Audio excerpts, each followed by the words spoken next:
ഭൂപടത്തിൽ മൂന്നാറിനൊപ്പം നിൽക്കുന്ന സ്ഥലമാണ് മാങ്കുളം.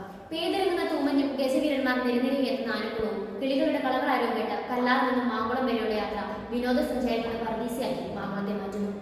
എങ്കിലും മാങ്കുളത്തെ നിവാസികൾക്ക് അടിസ്ഥാന ഘടകമായ കുടിവെള്ളവും വൈദ്യുതി കൃത്യമായി ലഭിക്കുന്നില്ല എന്നതാണ് വാസ്തവം. വാനമിരുട്ട് കൂടുമ്പോഴേ വൈദ്യുതി ബന്ധം നിൽക്കുന്നു.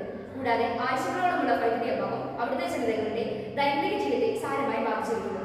വേനൽക്കാലമാവുന്നതോടെ അതിരൂക്ഷ വരൾച്ചയും ഇവർ നേരിടുന്ന വെല്ലുവിളികൾ ഒന്നാണ്. എന്നാൽ KCBയുടെ ഈ പുതിയ ഹൈഡ്രോ ഇലക്ട്രിക് പ്രൊജക്ട് പൂർണ്ണ പ്രവർത്തി സജ്ജമാകുന്നതിലൂടെ ഈ പ്രശ്നങ്ങൾക്ക് പരിഹാരമാകും. അതിനാൽ തന്നെ മാങ്കുളം നിവാസികളുടെ സ്വപ്ന പദ്ധതിയാണ്. ഇക്കാരണങ്ങളാൽ ഈ പദ്ധതിയെക്കുറിച്ച് പഠിക്കാൻ തീരുമാനിച്ചു. ജലവൈദ്യുത പദ്ധതിക്കും റിസർവോയറിനുമായി ഏറ്റവും അനുയോജ്യവും ചിലവ് പരമാവധി കുറയ്ക്കാൻ കഴിയുന്നതും ജനസാന്ദ്രത കുറഞ്ഞതുമായ മേഖലയായതിനാലാണ് ഈ പ്രദേശത്തെ തിരഞ്ഞെടുത്തിരിക്കുന്നത്. കേരള വൈദ്യുതി വിഭാഗത്തിൽ വലിയ മുന്നേറ്റം സൃഷ്ടിക്കാൻ പര്യാപ്തമായ ഈ ഹൈഡ്രോ ഇലക്ട്രിക് പ്രൊജക്ട് മേലാച്ചിരി പുഴയിലാണ് സ്ഥിതി ചെയ്യുന്നത്. ഇതിന്റെ സംഭരണ ശേഷി 7.7 മില്യൺ മീറ്റർ ക്യൂബും ഉയരം 240 മീറ്ററും നീളം 50 മീറ്ററുമാണ്.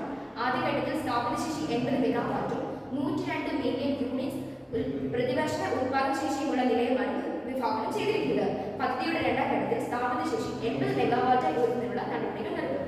ആദ്യം 3 കിലോമീറ്റർ നീളമുള്ള ടണലിലൂടെ സഞ്ചരിച്ച് വെള്ളം സാധിച്ച ടാങ്കിന്റെ അവിടെ വരെ എത്തുന്നു.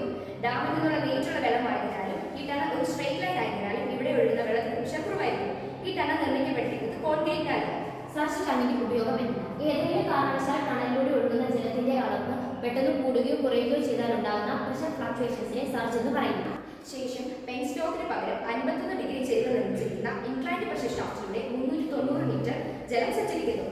തുടർന്ന് 590 മീറ്റർ നീളമുള്ള ഹൊറിസോണ്ടൽ പ്രഷർ ഷാഫ്റ്റിലൂടെ ജലം സഞ്ചരിച്ച് 50 മീറ്റർ നീളമുള്ള പെൻസ്റ്റോക്ക് വഴി പവർ ഹൗസിൽ എത്തുന്നു. ഇത്തരത്തിൽ ഹൈ പ്രഷറിൽ എത്തുന്ന ജലം പവർ ഹൗസിലുള്ള ടർബൈനുകളെ കറക്കുന്നു. ടർബൈൻ ഒരു ജനറേറ്ററുമായി ഘടിപ്പിച്ചിരിക്കുന്നു. ടർബൈൻ കറങ്ങുമ്പോൾ ജനറേറ്ററുമായി ബന്ധിപ്പിച്ചിരിക്കുന്ന കോയിൽ കറങ്ങുന്നത് മൂലം കോയിലിന് ചുറ്റുമുള്ള മാഗ്നറ്റിക് ഫ്ലക്സിന് വ്യതിയാനം സംഭവിച്ച് വൈദ്യുതി ഉത്പാദിപ്പിക്കുന്നു. മൈക്കൽ ഫാരഡെയുടെ ഇലക്ട്രോ മാഗ്നറ്റിക് ഇൻഡക്ഷൻ എന്ന തത്വമാണ് ഇതിന് പ്രയോജനപ്പെടുത്തുന്നത്. ഇത്തരത്തിലൊരു ഹൈഡ്രോ ഇലക്ട്രിക് പ്രൊജക്ട് പ്രാവർത്തികമാകുന്നതിലൂടെ ഒരു ദേശത്തിന്റെയോ ജില്ലയുടെയോ മാത്രമല്ല സംസ്ഥാനത്ത് തന്നെ വൈദ്യുതി ക്ഷാമത്തിന് പരിഹാരമാവുകയാണ്. ഗ്രാമീണ വികസനവും ഇതിലൂടെ സാധ്യമാക്കുന്നു.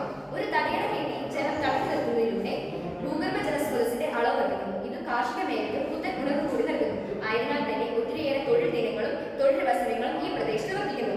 റിസർവോയറിംഗ്, ബോട്ടിംഗ്, ഫിഷിംഗ്, സ്വിമ്മിംഗ് എന്നിവയ്ക്ക് സൗകര്യമൊരുക്കുന്നതുവരെ ടൂറിസവും വർദ്ധിക്കുന്നു. ജലത്തിന്റെ സ്വാഭാവികമായ ഒഴുക്കിനെ പ്രയോജനപ്പെടുത്തി വൈദ്യുതി ഉത്പാദിപ്പിക്കുന്നത് മൂലം ഫോസിൽ ഇന്ധനങ്ങളിലുള്ള ആശ്രയത്തെ കുറയ്ക്കുന്നതിനും അതുവഴി പരിസ്ഥിതി മലിനീകരണം കുറയ്ക്കുന്നതിനും ഇത് സഹായകരമാകും.